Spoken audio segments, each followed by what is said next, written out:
Today, we're in the Great Smoky Mountains and headed up to the top of the Volunteer State.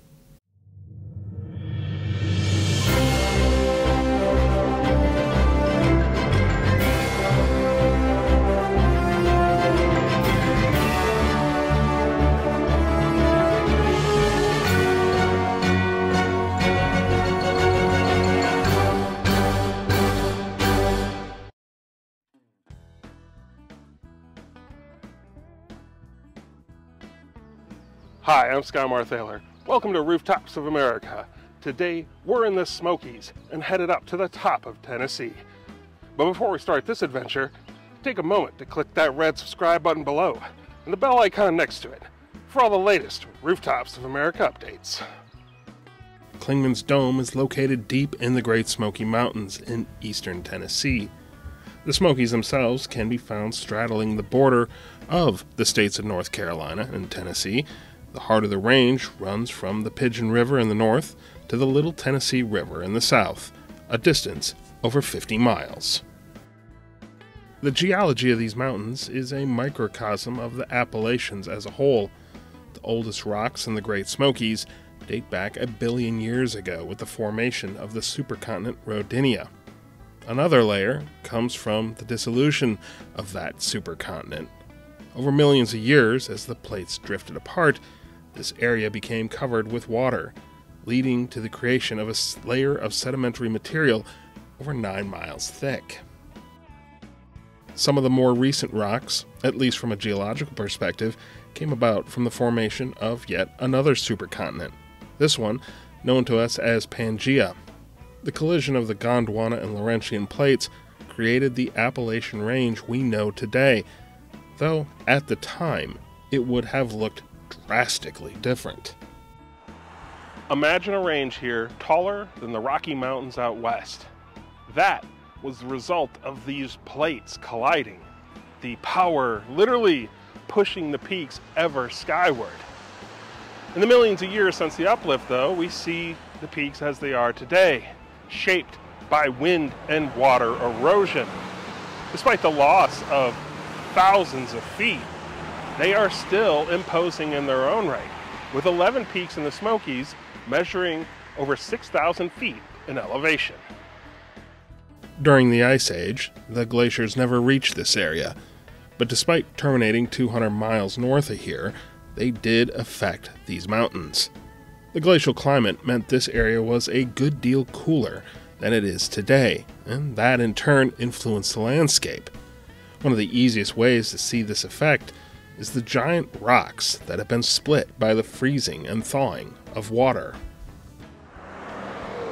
It wasn't just the rocks, though. Those colder temperatures brought with them plants and animals from northern climes as well.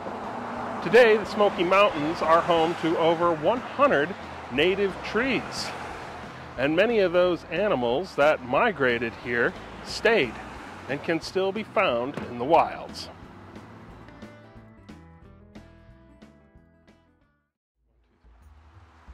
Humans have been living in eastern Tennessee for close to 10,000 years, and there's evidence in the Smokies of 4 distinct time periods of human habitation prior to European contact.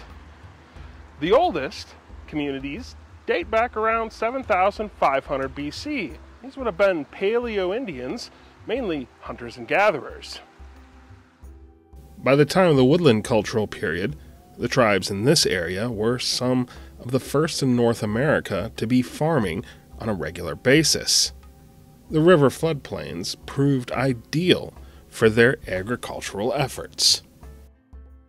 The next major culture to thrive here was the Mississippian, establishing itself on the banks of the Upper Tennessee River and its tributaries. Many of the discovered sites follow a similar pattern: small raised platforms for community and public buildings, with individual dwellings surrounding them. If you're coming from the Tennessee side to reach the Great Smoky Mountains National Park, you may wish to take a quick moment and stop and check out the McMahon Indian Mound site here in Sevierville. It doesn't really look like much, surrounded by modern buildings, but there is more here than meets the eye. The site dates back between 500 to 800 years and was first excavated in 1881.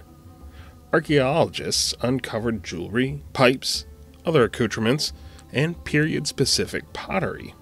Even more intriguing were items of European origin, meaning the site was occupied as recently as first contact between Europeans and Native Americans. The first European to pass through this part of Tennessee was Hernando de Soto in the spring of 1540 on his ill-fated expedition to the American Southeast. De Soto may have seen the Smoky Mountains, but they didn't stop to explore them. Once his men had actually got through the Appalachians, they quickly used the rivers to head down into Georgia and Alabama. Other Spanish explorers would follow, one of them being Captain Juan Pardo, who led an expedition during the summer of 1567. Pardo is one of the forgotten explorers of the American South, venturing into the interior of the country from South Carolina with the intent of finding a route between the Atlantic coast and Mexico. Pardo did establish 5 forts along his path. One of them, Fort San Pedro, was here in eastern Tennessee. Eventually, though, as his expedition moved west, they had to turn around on the slopes of the Smokies due to threat of attack. While Pardo may have failed in his overall objectives, he did leave his mark on American history. It's from his writings that we get the first mention of the word Tennessee, most likely deriving from one of the villages they encountered named Tennessee. The Spanish had hoped to establish alliances with the native tribes, and perhaps more importantly, discover gold or other precious metals. In this case, they accomplished neither, and afterwards didn't really pay much interest to this part of the country. Their treks through the interior did have a major effect on the native tribes, though, in the form of disease. Without immunity to European diseases, the native population plummeted, leaving the area sparsely populated. With no further European encounters, the Cherokee were able to expand through the region.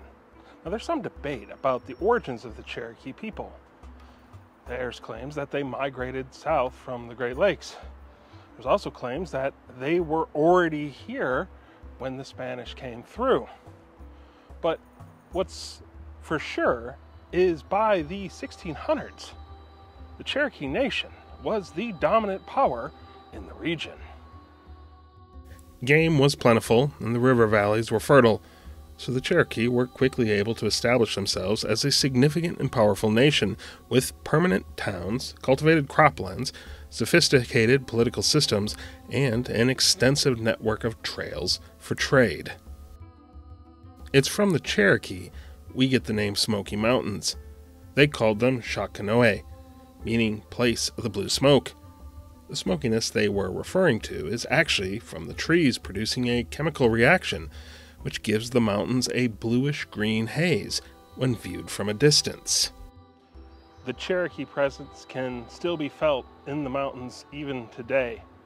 For 2.5 centuries, they were the most powerful nation in the Great Smoky Mountains, with an area of influence that went from Georgia all the way through North Carolina and Tennessee into Virginia. The mountains were important to them, including Clingmans Dome, which they called Kuwohi, meaning mulberry place. It had spiritual significance as well as a place where Cherokee medicine men would go to commune with Unetlanuhi, the Great Spirit. By the 17th century, there was a new group of people landing on the shores of North America, the English. In 1629, King Charles I of England granted a colonial charter for a tract of land from north 36 degrees to south 31 degrees, stretching all the way from the Atlantic coast to the Pacific Ocean. The highest point in this section of territory would have been Truckee Peak, New Mexico. The reality, though, was the North Carolina proprietors had as much purview over the territory as they could get colonists to settle it. So, in the beginning, most European colonies stayed near the coast. Over the next 100 years, though, communities would start to move and crop up further and further west. But in the far west, the Appalachian Mountains basically were an obstacle blocking expansion. Not only that, they were a perfect divider to keep the European communities separate from the heart of the Cherokee Nation. Despite the imposing nature of the mountains, the opportunity for trade with the Native American tribes fueled exploration of the region. In 1673, both British and French explorers laid claim to this region. The English, though, had an easier time accessing the area due to their colonies in Virginia and the Carolinas. At the start, the relationships between the Europeans and the Cherokee could best be described as amicable. The first British traders to establish a relationship with the Cherokee were James Needham and Gabriel Arthur in 1678. Hailing from Charleston, South Carolina, their intent was to start trade with the Cherokee. And it's from this that more trading relationships would be established. But along with that came a darker desire from the colonists, that of acquiring more territory. Over the next couple of decades, though, the relationship would turn sour. The colonists' push for westward expansion was strongly fueled in part by a booming Tennessee fur trade. In 1748 alone, more than 160,000 skins, worth $250,000 at the time, were exported from the region by South Carolina merchants. In today's money, that would be about the equivalent of $12 million. So it's no wonder more eyes started to look west to make their fortune. And just 2 years later, things would ramp up even more, as a new route was discovered that made getting west of the Appalachians even easier. In 1750, Dr. Thomas Walker, while working for the Loyal Land Company of Virginia, discovered the Cumberland Gap. While it had long been known by native tribes, it had been unknown to European settlers. It quickly became one of the key passageways for settlers to pass through the southern Appalachians into lands beyond. One of the first colonial groups to really travel extensively beyond the Appalachians in the 18th century were the Long Hunters. Dr. Walker's exploration had provided valuable insight of the area, and the Long Hunters were quick to exploit it, setting out to hunt meat and furs to bring back to their communities on the eastern side of the mountains. Long Hunters were particular to this region of the colonies. They were groups of colonial frontiersmen who hunted beyond the mountains for months at a time, sometimes up to periods of over half a year. They focused on big game, deer, buffalo, and bear, mainly in Cherokee lands. But along with this, they were also mapping and exploring the area. The Long Hunters weren't necessarily a welcome presence in the Cherokee Nation.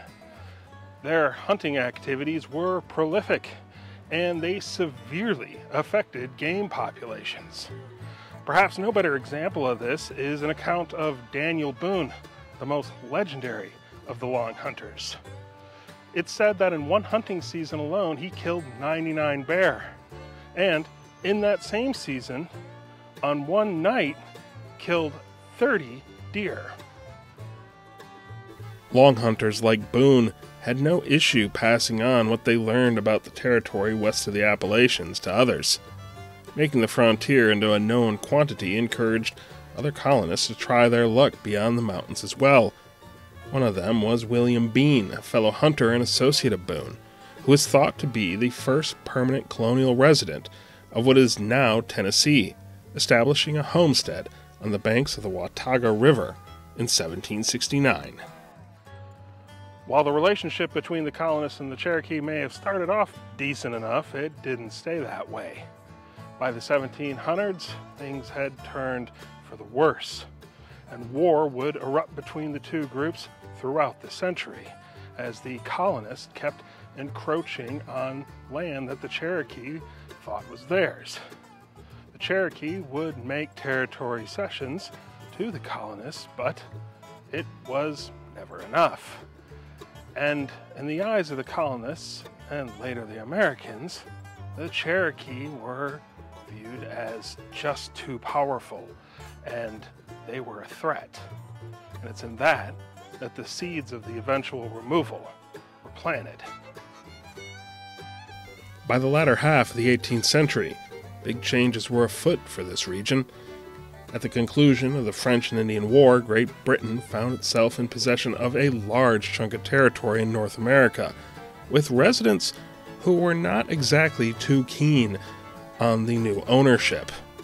With this in mind, and that the British were exhausted from the war and looked to further avoid conflicts in their newly conquered territory, King George III issued the Proclamation of 1763. The Proclamation of 1763 would establish a boundary on the crest of the Appalachian Mountains, with everything to the west of it being established as an Indian reserve. Not only that, it forbid the private purchase of Native American land, reserving that right for Crown officials. It also forbid the colonies from granting out land without royal approval. And finally, it forbid colonists from settling on native lands. Needless to say, the American colonies were furious, and this would be one of the factors leading to the American Revolution. The proclamation was never meant to be permanent. The plan was to continue moving it west, just in a more orderly, controlled fashion. But the genie was out of the bottle. The expansionist-minded colonists knew what lay beyond. The knowledge that had been gained and shared by earlier explorers made it appealing to prospective settlers. And since the king and his court were an ocean away in London, it proved rather easy to ignore it. As the colonial period came to a close, this would have been the Wild West frontier.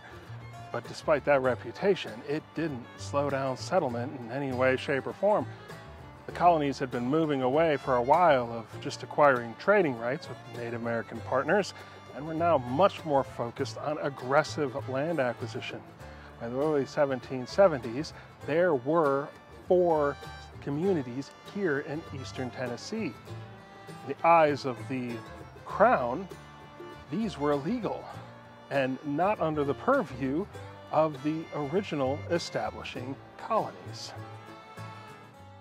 The Tennessee settlers took matters into their own hands and in 1772 established the Watauga Association, the first constitutional government west of the Appalachians, or so the claim goes. More importantly, though, it was the seed from what the future state of Tennessee would grow from. The Watauga Association was more of a political expedient than some landmark thesis between the settlements west of the Appalachians. It provided a rudimentary structure for the common defense, enforcement of laws, and conducting of public business, think wills and deeds. It would only last for 3 years, but it established a precedent that wouldn't be forgotten. When the American Revolution broke out in 1775, the settlements here were firmly in the Patriot camp. They reorganized themselves as the Washington District and then petitioned both Virginia and North Carolina for annexation. Virginia refused, and North Carolina accepted, and the area was then reformed as Washington County. While the settlers may have thrown their lots in with the colonies, the Cherokee honored their alliance with the British. Cherokee attempts to oust the American colonists met with defeat, and they were forced to cede control of the Watauga and Nolichucky valleys to the colonists. Tennessee settlers would play an active role throughout the war, not only in the frontier, but most notably at the Battle of Kings Mountain in South Carolina, where an American militia of patriots defeated a British force of loyalists in the largest American versus American battle of the war. the region would keep developing as well. In 1779, the city of Jonesboro was established, and further west, 350 settlers would make a difficult journey down the Cumberland River to French Lick, where they'd set up a community that would eventually become modern-day Nashville. But as the American Revolution came to a close in 1783, things would take another interesting turn. After the American Revolution, the newly formed United States was not just the land of the original 13 colonies, but also the territory beyond the Appalachians, stretching to the Mississippi River. Who owned what with that territory was up for debate. Some of the old colonial charters still meant that some states had claim to these lands. The federal government made a deal with the states. The states would be able to pass over the debt they had incurred during the war. In turn, though, they'd have to relinquish any claims to territory beyond the Appalachian Mountains. North Carolina decided to take the deal and relinquished its claims, including Washington County. Now here's where things get interesting. The federal government was under no obligation to take control of it right away, so it didn't. And that left the settlers in Washington County in a bit of a predicament and having to fend for themselves. So instead of waiting for things to get sorted out, they opted to do what they had done before and take care of their own business and move forward to establish their own state. It became known as the State of Franklin, a political move really, naming it after founding father Benjamin Franklin in the hopes of drumming up support for it. Composed of 8 counties west of the Appalachians, it would be in existence for the next 6 years.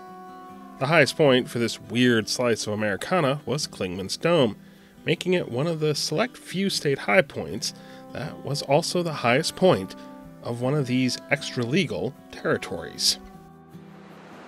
The state of Franklin was exactly the sort of thing that the newly formed United States didn't want.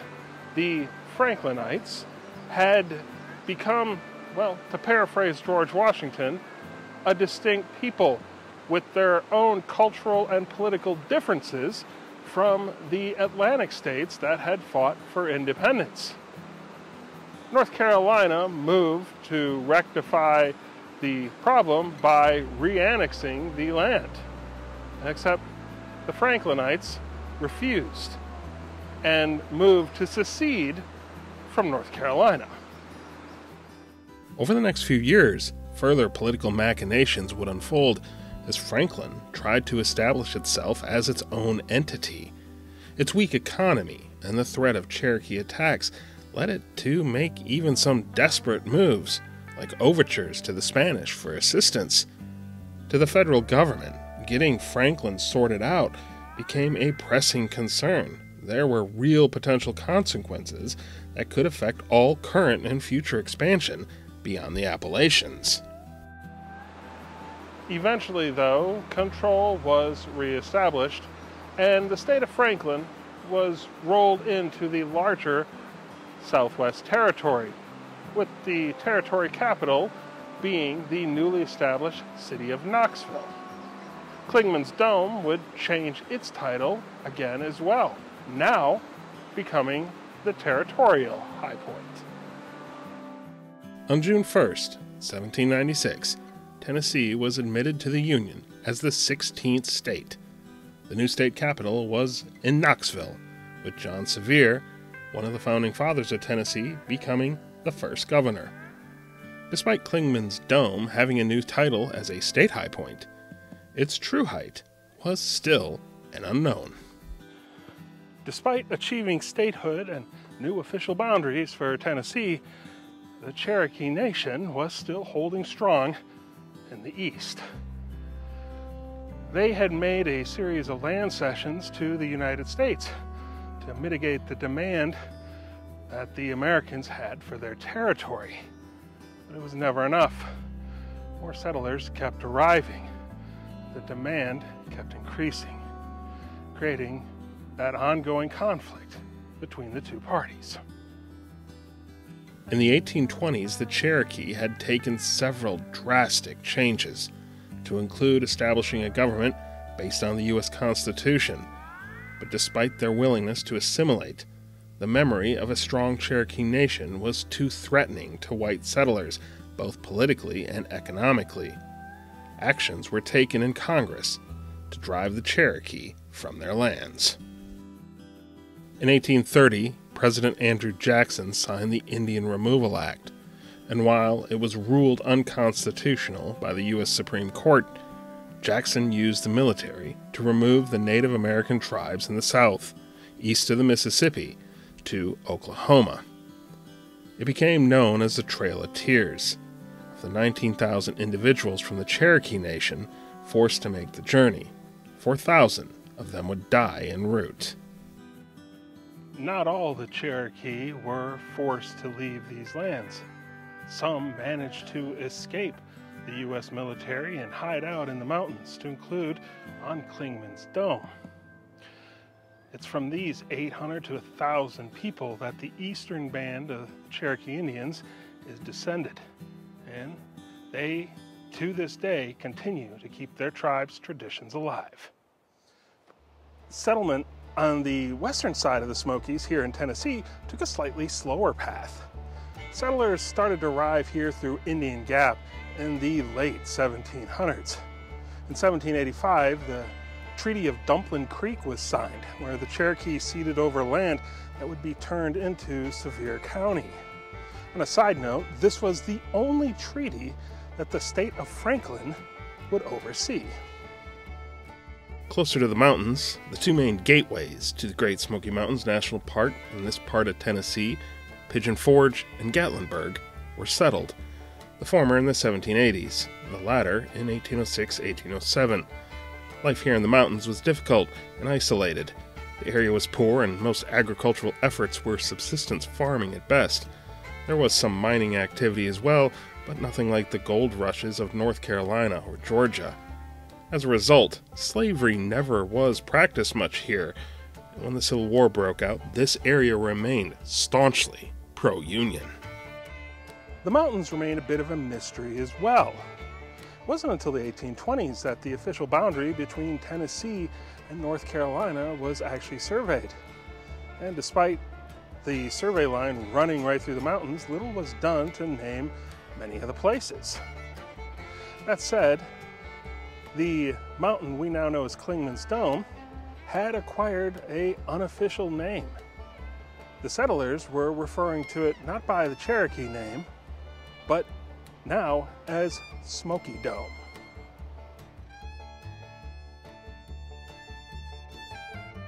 The first real go at naming the peaks in the Smoky Mountains would occur in 1858, when a naturalist named Samuel Botsford Buckley arrived to investigate the area. Primarily a botanist and geologist, Buckley set about identifying much of the flora of the Smokies. He also took measurements of several of the mountains, including Smoky Dome, or Clingmans Dome as we call it today. Buckley determined that it was the highest peak in the range, and he decided that it should be named after himself, Mount Buckley. Needless to say, the name didn't stick, though eventually another peak in the Smokies would be named in honor of his work. How Smoky Dome became Clingmans Dome goes back to a dispute that was raging at the same time Buckley was exploring the natural wonders of the Smoky Mountains. In 1859, Arnold Guyot, a Swiss-born geographer, traveled to the area to make the first comprehensive study of the Great Smoky Mountains. He was sponsored by a North Carolina politician, Thomas Clingman. Clingman was out to prove that here in the Smokies was the true highest peak in the eastern United States. But first, let's rewind things a bit and set the stage. In 1844, Elisha Mitchell, a professor at the University of North Carolina, made a bold proclamation that he had discovered the tallest mountain in the eastern United States. And it wasn't Mount Washington, New Hampshire, as popularly believed. No, it was a mountain in the western part of North Carolina, tucked away in the Black Mountains, known as Black Dome.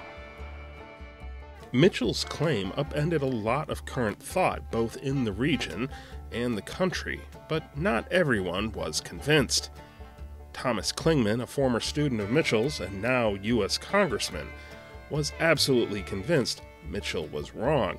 Not only that, but that Smoky Dome on the North Carolina-Tennessee border was the true highest point in the American East. In 1855, Thomas Clingman would climb and measure Smoky Dome and arrive at the conclusion that it, and not Mitchell's Peak, was the actual highest point in the eastern United States. Furthermore, Clingman made the statement that since Mitchell had never climbed Smoky Dome, that his findings were flawed.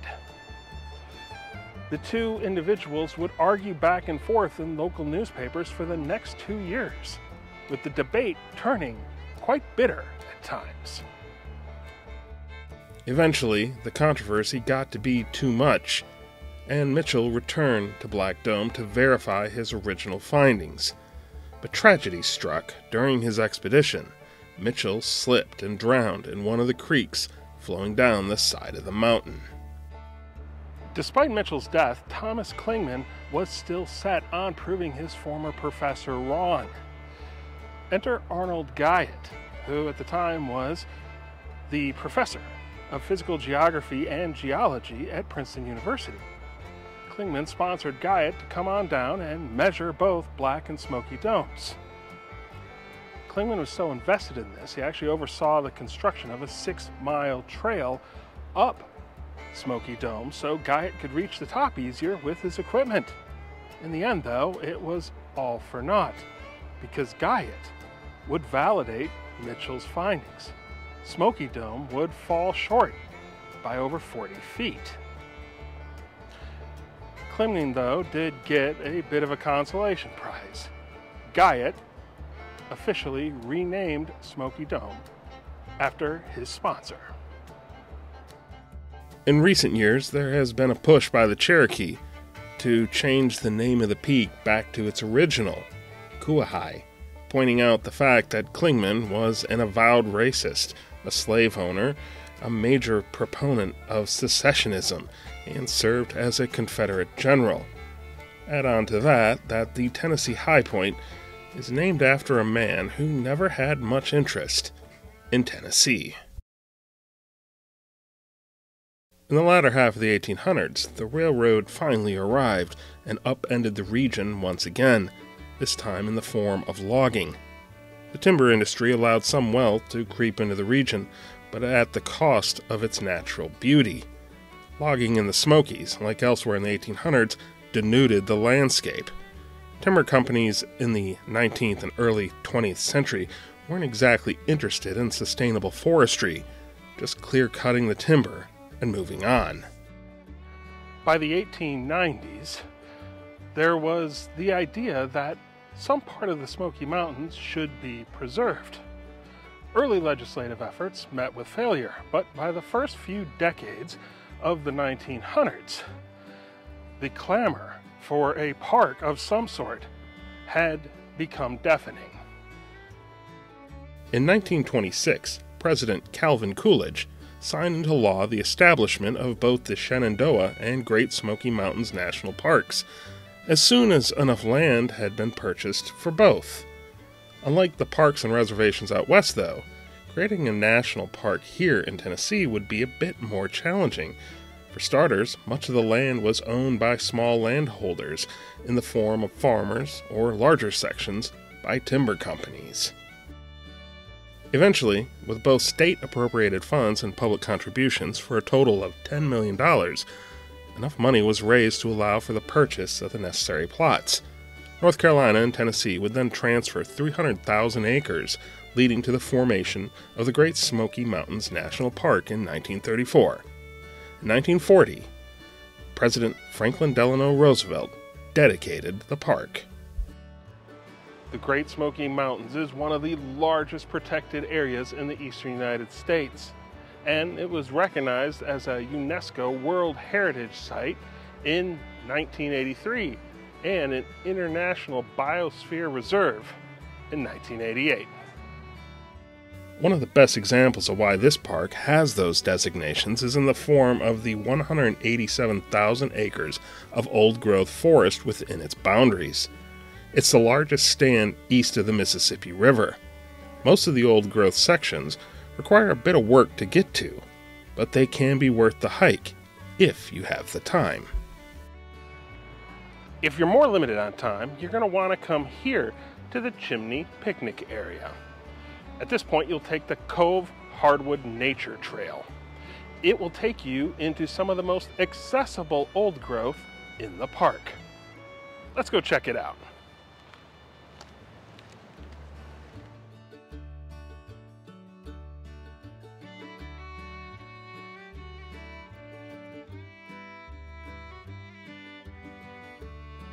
There's always something really special about traveling or hiking through old growth forest. It's almost like a time machine. You can transport your imagination to what this place may have looked like hundreds of years ago and just get a glimpse of the way things were. It's always special.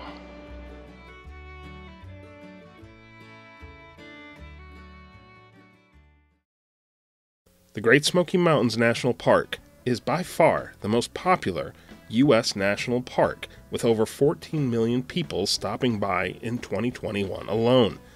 That's almost 3 times as many as the number 2 park in the country, the Grand Canyon. There are a few reasons why this place is so popular. In addition to the stunning scenery, this place offers just a bit of everything for its visitors. It has a vibrant history that is both recent and ancient, with many sites that can be easily reached. Another factor is this park is only about a day's drive from 2/3 of the U.S. population, and is very close to several immediate larger population centers such as Knoxville, Asheville, and Chattanooga. And finally, it's free to enter, which, interestingly enough, has always been the case. When Tennessee and North Carolina ceded the land for the park to the federal government, there was a requirement that no toll would ever be charged for US 441, which just happens to be the main road through the park. Though recently, the National Park Service has implemented a requirement for parking passes for stopping in the park for any time longer than 15 minutes. Clingmans Dome is one of the main attractions of the Great Smoky Mountains National Park, and it's time that we actually head up there. There's a variety of ways to reach the top, with several hiking trails heading up that way. Two of the most noteworthy are the Mountain to Sea Trail and the Appalachian Trail, which heads right over the top, making Clingmans Dome the highest point on that 2,200-mile trail. Today, though, we're going to go up the most common way. And to do that, we're going to have to do a bit of driving. From the Sugarlands Visitors Center, you'll want to travel down US 441 towards Newfound Gap.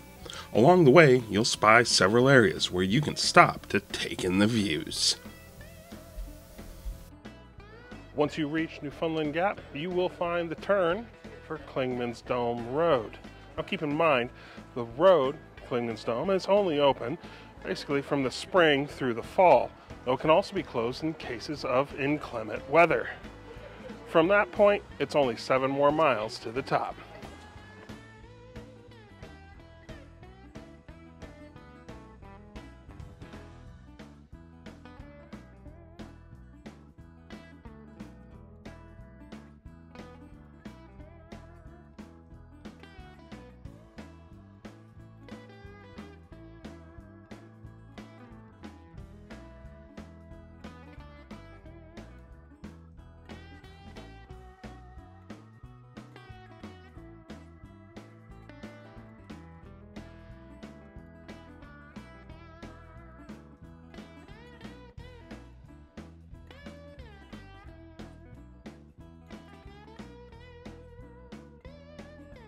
Once you reach the parking lot, it's just a matter of heading towards the visitor center. The trailhead is right next to it. From this point, it's just a half mile up this trail behind me to reach the top. Let's go check it out.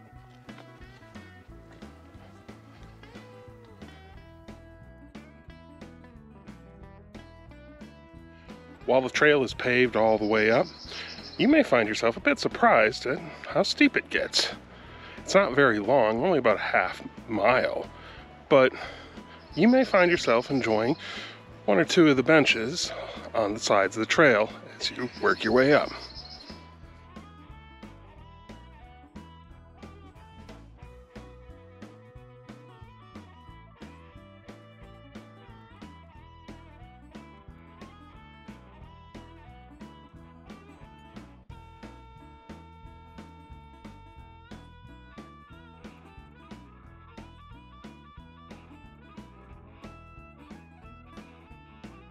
Another thing you're going to find out about this particular high point is just how popular it is, which honestly shouldn't come as a surprise.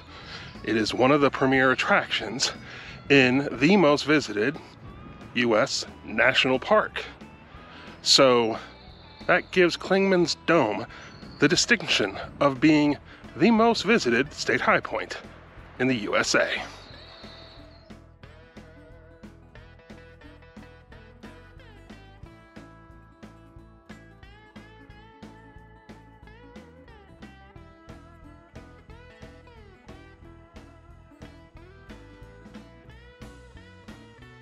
You know you're close to the top because you'll spy one of the more interesting observation platforms on a state high point. The distinct appearance of this tower has a rather interesting history in its own right. The tower was built in 1959 and is today listed on the National Register of Historic Places. It's one of the better examples of the National Park Service's modern architecture period of the mid-20th century. And it's an absolutely interesting place to take in on top of this mountain. The ramp from the bottom leading up is another 375 feet. Getting to the top of the observation tower will provide you with the best view on the summit of the surrounding area. Keep in mind though, on some days, your visibility may be rather limited by overcast conditions. On some days, you will get an absolutely fantastic view from up here. Other days, you won't be able to see beyond your face. But despite your height, this isn't the actual high point. It's easy enough to find. Just head right back down the ramp, and there it is. And here we are, on the summit of Clingmans Dome, the rooftop of Tennessee, with an elevation of 6,643 feet. This is the 17th highest state high point in the USA. I'm Skymar Thaler. Thanks for joining me on this episode of Rooftops of America. Before you go, leave a comment below and click those like and subscribe buttons. And I'll see you soon.